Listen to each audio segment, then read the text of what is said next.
Olá, eu sou a Graziele. Olá, eu sou o Luiz Henrique. Nós somos do podcast Conexão Social. Pessoal, hoje nós viemos aqui falar sobre um tema bacana, que é nunca contribuir ao INSS. Eu tenho direito à aposentadoria ou algum benefício do INSS? Graziele, esse tema envolve a realidade de muitas pessoas, que infelizmente o Brasil, as pessoas ficam muito na informalidade. Sim. E elas acabam não contribuindo ao INSS. Né? E mesmo a pessoa não tendo contribuído ao INSS, é possível ela receber algum benefício? Então, Luiz, essa também é a minha pergunta. Vamos lá. É possível? Tem alguma possibilidade de eu me aposentar sem contribuir para o INSS? Grazi, olha, tem sim. E até direciona essa fala às pessoas.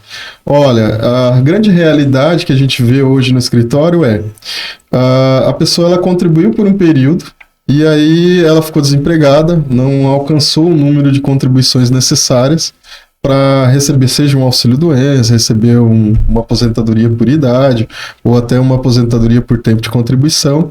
E aí ela, no momento mais difícil, ela fica doente e ela não consegue aí receber do INSS um benefício que a gente chama contributivo, né? Uhum. Porque até para esclarecer para as pessoas, o INSS ele é como se fosse um seguro. Por isso que é lá, ó, Instituto Nacional do Seguro Social.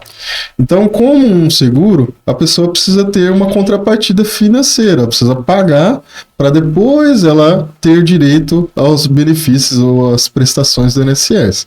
Então, para as pessoas que não conseguiram contribuir aí, seja com o mínimo exigido pela lei, ou não tem idade, mas está incapacitada, por exemplo, elas podem se valer do benefício assistencial, né? Esse benefício assistencial, ele é regulamentado pela Lei Orgânica da Assistência Social, que as pessoas apelidaram de LOAS, né? Uhum. Então, outros chamam de BPC, e o INSS, então, é quem faz a administração desses benefícios assistenciais. E como que eu posso solicitar? E quando eu posso solicitar esse benefício assistencial, Luiz? Então, o benefício assistencial, ele é pago em duas modalidades, né? A primeira delas é o benefício ao deficiente físico, né? Ou deficiente mental, aí a gente coloca aí os portadores de deficiência. O benefício também é pago para os idosos, né? E a lei diz que o idoso nessa situação é aquele que tem mais de 65 anos.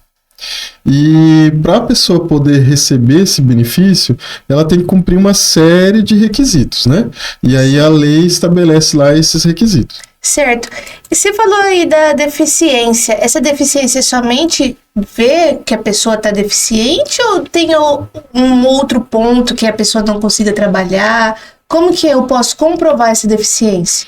Olha, legal essa pergunta. E acredito que também possa ser a dúvida da grande maioria que até deve estar assistindo. Olha, o benefício assistencial para o deficiente, ele é pago na seguinte situação. Olha, a pessoa passa por uma perícia médica e essa perícia médica tem que constatar um impedimento de longo prazo. Certo. E aí, a interpretação que a justiça chegou desse impedimento de longo prazo é toda e qualquer enfermidade que cause uma deficiência, né? E que ela só pode ser, aliás, a deficiência ela tem que trazer um impedimento de até 2 anos. Né? Uhum. Se o impedimento é menor que 2 anos, a pessoa não tem direito ao benefício. Então, significa dizer, em outras palavras, que essa deficiência ou essa enfermidade que impede a pessoa de trabalhar, ela tem que ter um caráter definitivo. Né? A pessoa não tem cura mais essa enfermidade. É irreversível esse quadro, né, do ponto de vista médico, né? Então, esse benefício é destinado desde que comprove, né, esse impedimento de longo prazo. Certo. Luiz, a gente vê hoje que lógico, tem as pessoas com deficiência, que a gente consegue ver que tem, e em caso que a pessoa tem depressão, que são deficiências que hoje estão mais comuns, né? Depressão, tem muito também relacionada a HIV. Essas pessoas conseguem também o benefício assistencial? Ah, sim. Olha, quando a gente desloca aí o benefício assistencial, né, da deficiência, é importante a gente esclarecer, sim, que o benefício assistencial ele também é pago para as pessoas que estão incapazes de trabalhar. Sim. Essa incapacidade pode ser por uma depressão, como você falou.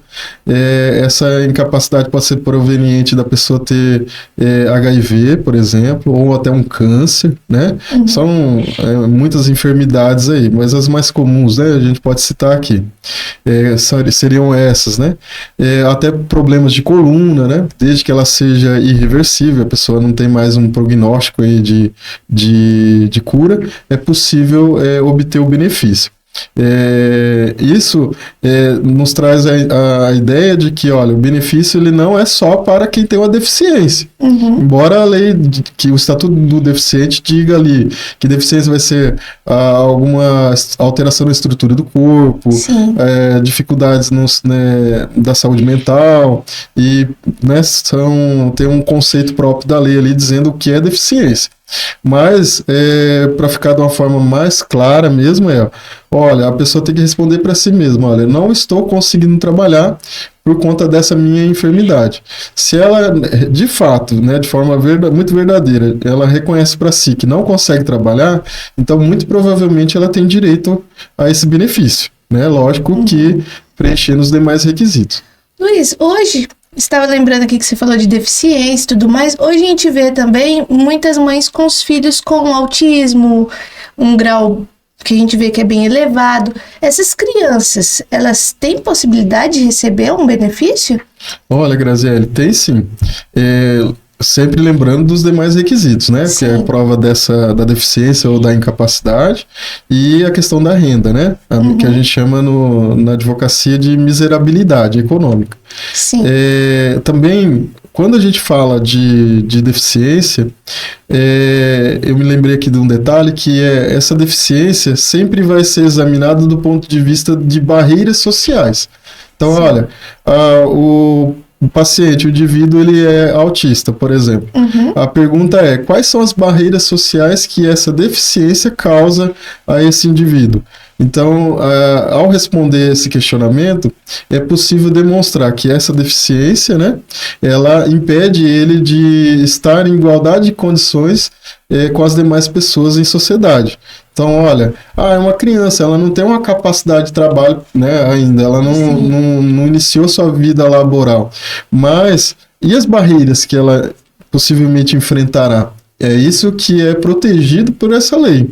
Olha, o indivíduo, ele tem uma enfermidade que traz essas barreiras, tanto de ordem social como de ordem econômica. Porque o benefício, muitas vezes, e é muito comum a gente atender as pessoas, elas buscam benefício para poder até manter um tratamento médico, né? E esse tratamento médico, por certo, depende aí, né? Às vezes a pessoa consegue no SUS, mas, né, tem uma certa dificuldade, mas muitas vezes não tem um medicamento, né? E aí ela precisa se valer desse benefício para suprir aí essas necessidades que o Estado aí, infelizmente, não consegue ofertar. Certo. Você tinha falado da miserabilidade. Essa miserabilidade, como que comprova? Como que eu posso comprovar? É um dos requisitos, né? Exatamente. Olha, esse critério da miserabilidade que é exigido para a concessão do benefício assistencial, ele no passado, a pessoa bastava preencher um questionário. O INSS fazia ali um questionário, né, em que ele perguntava qual a renda da família, quais os integrantes que possuem renda, e por aí vai. E aí o governo criou, na sequência, devido a muita quantidade de fraudes na concessão de benefícios, ele acabou criando um cadastro único. E esse cadastro único hoje ele serve de base para a concessão, né, a análise dos benefícios. Então, esse cadastro único, a pessoa se dirige ao CRAS, mais próximo da residência dela, e ele passa por uma entrevista no CRAS, e o CRAS, então, faz a inscrição da pessoa no cadastro único. Aí ela ganha um númerozinho que a gente chama de NIS, né? Inclusive, para quem tem o cadastro único ativo e que preenche o critério de renda, a pessoa tem isenção tanto de energia, quanto só, legal. de água, né? Ela fica apta a receber os benefícios, né, essenciais, por exemplo, do Bolsa Família, né? Anteriormente era o Auxílio Brasil, e a nível estadual, por exemplo, aqui em Mato Grosso do Sul, o governo tem o Vale Renda, né? E esse Vale Renda, eu não lembro qual é o valor, mas a pessoa tem que estar inscrita ali no cadastro único também. Olha só. Luiz, mas e aí? A pessoa, você falou que precisa dessa miserabilidade. Vamos supor, ela tem que não ganhar nada, nenhum tipo de renda para poder receber. A família pode ganhar até um salário mínimo. Como que é essa renda? Olha, como o requisito para receber o benefício é de que a renda tem que ser inferior a 1/4 do salário mínimo, e aí teve um período até que se discutiu, mas aquelas pessoas que têm uma renda até meio salário mínimo, principalmente isso foi discutido na pandemia da Covid, né? Uhum. Mas a justiça e a legislação evoluiu estabelecendo o seguinte, o interessado, né, ao benefício, que tiver até meio salário mínimo de renda per capita, ou seja, por pessoa na família, ela vai ter direito ao benefício, né? Uhum. Porém, o INSS tem aplicado esse entendimento de 1/4 do salário mínimo, exigindo uma renda bem menor, né? Sim. Por cabeça. Então, tudo isso demanda na hora, até a gente explica para os clientes, quando eles não têm ainda o cadastro único, que eles vão e respondam exatamente o questionário, porque muitas vezes ele coloca lá uma renda informal, né, que ele recebe de forma eventual, não faz parte ali da renda fixa, né? Sim. E aí acaba estabelecendo um valor errado ali no cadastro único. Uhum. Mas outro tema que é bastante bacana nesse item é o fato de a lei do Estatuto do Idoso, ele fala que o benefício, né, de aposentadoria ou de pensão de até um salário mínimo, ele não entra na conta aí dessa renda familiar per capita, ele é excluído. Olha, né? só. Então é zerado. Alguma das dúvidas das pessoas é se, por acaso, alguém da família já recebeu alguma aposentadoria, alguma pensão, se poderia influenciar dela requerer o benefício, né? Exatamente. Então não tem problema. Não tem problema nenhum. A pessoa tem que ter a consciência de que, olha, essa renda, seja de uma avó ou de um tio que mora ali nesse grupo familiar, né, que reside sob o mesmo teto, essa renda de até um salário mínimo vai ser excluída, né? E aí até a pessoa é excluída do cômputo ali para fins de análise do benefício. Luiz, então você estava falando da renda per capita de até 1/4, né, por cabeça da família. E se a renda per capita for maior do que 1/4, tem como ainda conseguir o benefício? Graziele, de fato tem, só que tem algumas peculiaridades e a gente pode chamar isso de uma jogada, né? Uhum. Qual que é? Geralmente, as famílias que têm o pretendente ao benefício geralmente é deficiente, eles têm gastos com medicamentos que não conseguem na rede pública, têm gastos com alimentação especial, ou até, cito como exemplo aí, um leite, né, especial. Uhum. Então, esses gastos, né, em virtude da enfermidade, a pessoa pode deduzir, né, do valor dessa renda. Então, significa dizer que, olha, imagine que uma renda de R$ 1.500 e são 3 pessoas. Então, a renda familiar per capita é de R$ 500. Então, ela é superior a 1/4 do salário mínimo. Porém, se a gente for deduzir esses gastos, né, esse valor dos gastos a gente vai reduzir dessa renda familiar per capita, ou seja, vai reduzir o valor de R$ 500 por cabeça. Isso faz com que a pessoa tenha direito ao benefício. Tá? Mas mesmo assim o INSS tem uma prática de sempre negar o benefício para essas pessoas.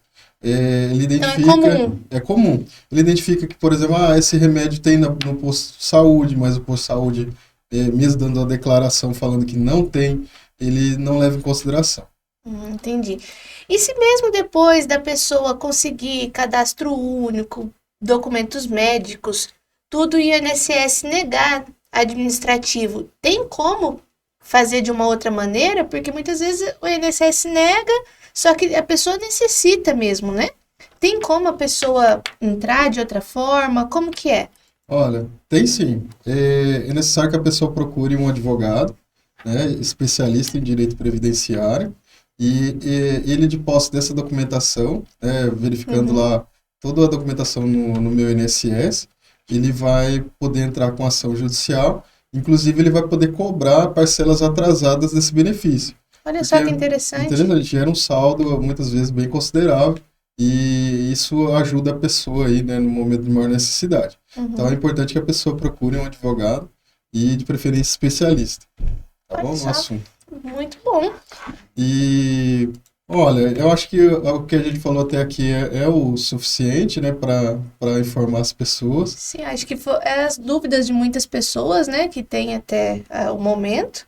Tentamos transformar, né, esse conteúdo de uma forma técnica para uma forma que a pessoa consiga entender Sim, e que possa compartilhar aí com as pessoas e com conhecidos. Sempre a gente tem um tio, uma tia, uma avó que precisa de um benefício. verdade. E essas informações são importantíssimas para orientar essas pessoas, né?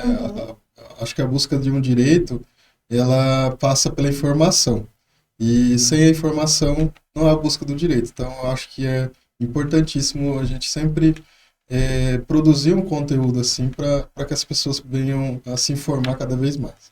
Certo, Tá joia? então. Então, pessoal, até mais. E nos próximos vídeos aí a gente vai estar falando de um conteúdo diferente. E que possa ajudar cada vez mais vocês. Tá joia? Até mais. Até. Tchau, tchau.